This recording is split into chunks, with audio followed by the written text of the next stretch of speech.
Hey guys, welcome back. I'm Laura Wilkie with Down Home with Lemon Pie, and this is Homeschool Fellowship Friday.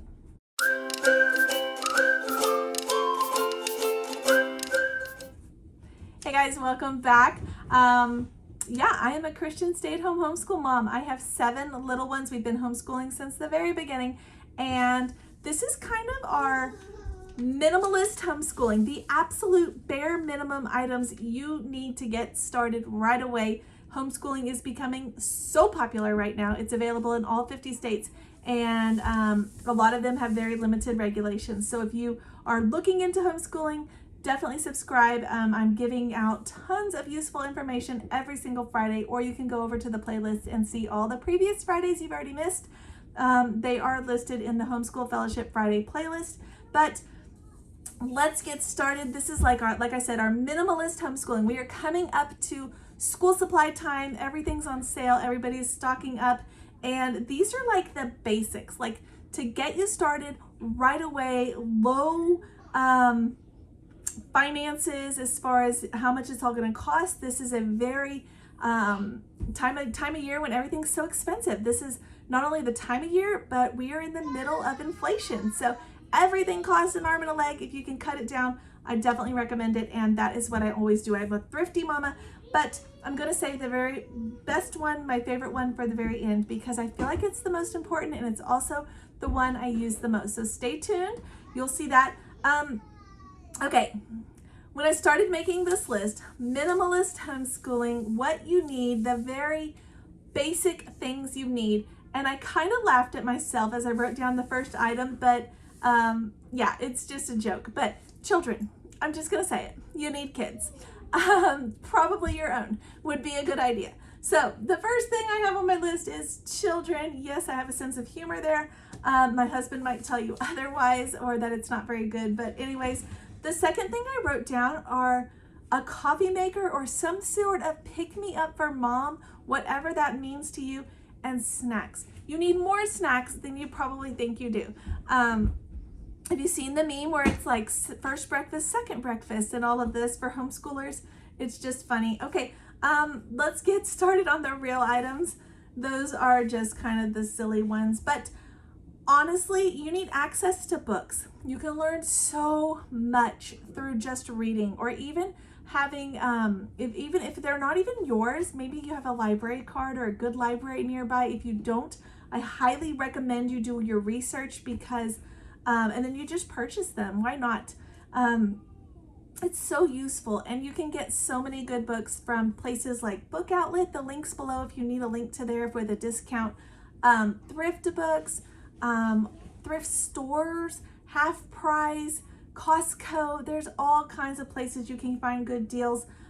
Christian book website, Rainbow Resource, Amazon. Just tons of places. Sometimes Amazon and Target. I don't like Target, but people do. They'll do like buy 2 get 1 free. Places like that. You can find access to books and without breaking the bank. And I just highly recommend garage sales. I'm just gonna say, I highly recommend access to books, either your own or at the library, a library card or something. Basic supplies. It's so easy for us, because the world tells us to buy everything, for us to get ourselves wrapped up in how many crazy supplies. I mean, there are some beautiful pictures on Instagram of mamas with everything that is wooden, natural wood. Everything's kind of the same color. It's just beautiful, but it's not necessary, okay? Those are all kind of like extras. Yes, it's absolutely beautiful. I totally get it, but it's not necessary. It's not what you need to have. It's just like a bonus. So things you absolutely need, I would say writing utensils of some sort, whatever that means for you. Is it pencils? Is it pens? Mechanical pencils? Probably a sharpener would be a good idea. Paper. But what does that mean to you? Is it a spiral? Is it like the college books? Is it just like a journal? Is it maybe it's just lined loose leaf paper in a binder? Whatever that means for you. Pencils or writing utensils, paper, sharpener if you're getting pencils, of course. Glue and scissors, a ruler, a basic ruler, 12-inch ruler, yes. Markers, crayons, things to be creative, if construction paper, just those very basic things. Very good. A printer. If you're going to have a printer, of course you need a computer. So a computer to go with that, but I think most people have that.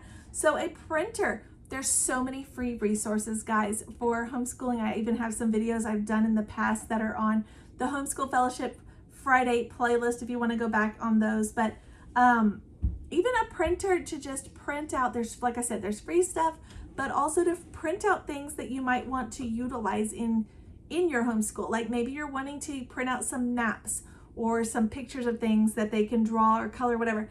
A printer. Okay. Play-Doh or some sort of thing to use with your hands, like clay. There's all kinds of choices, but something to keep hands busy. So good while you're reading.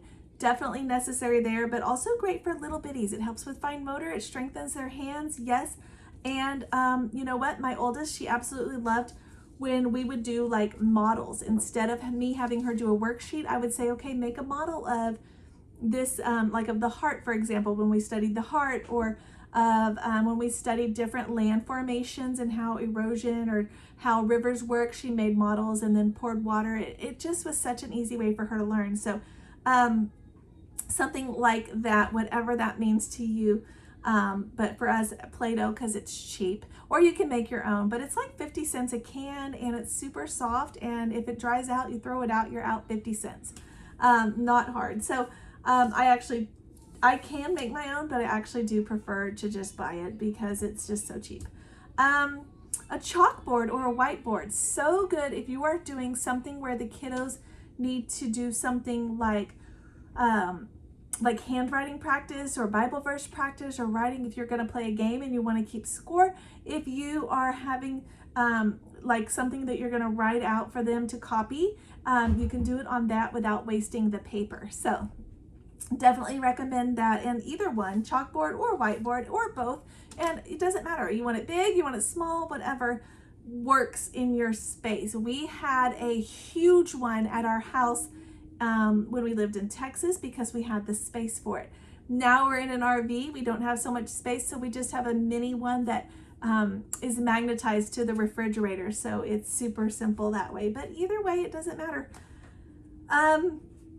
Maps access. I was actually just talking to my husband about that because we're doing some geography this school year, and I was telling him I wanted to get a good atlas, and but I was wanting a way to display the maps, and he said, why don't you just look them up on Google and just turn on the TV and flip it over to the computer and just display them there on the big screen TV. And I thought that's a great idea.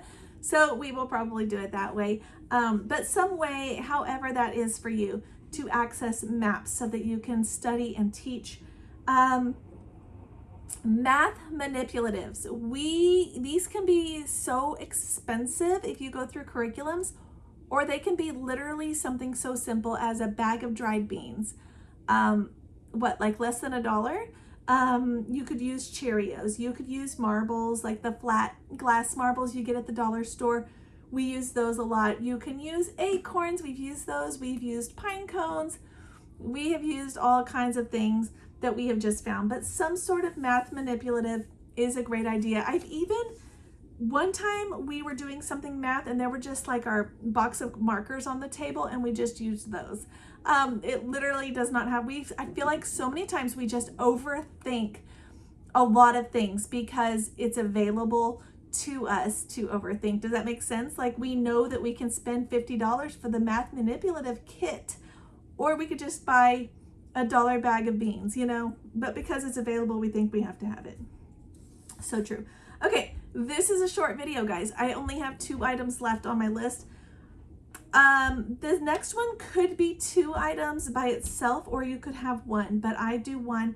A mama spiral, a spiral of some sort where you can write down your plans, or you can write down notes, or you can write down field trip ideas, or you can write down a schedule that you're going to keep, or the books you're going to read, or whatever.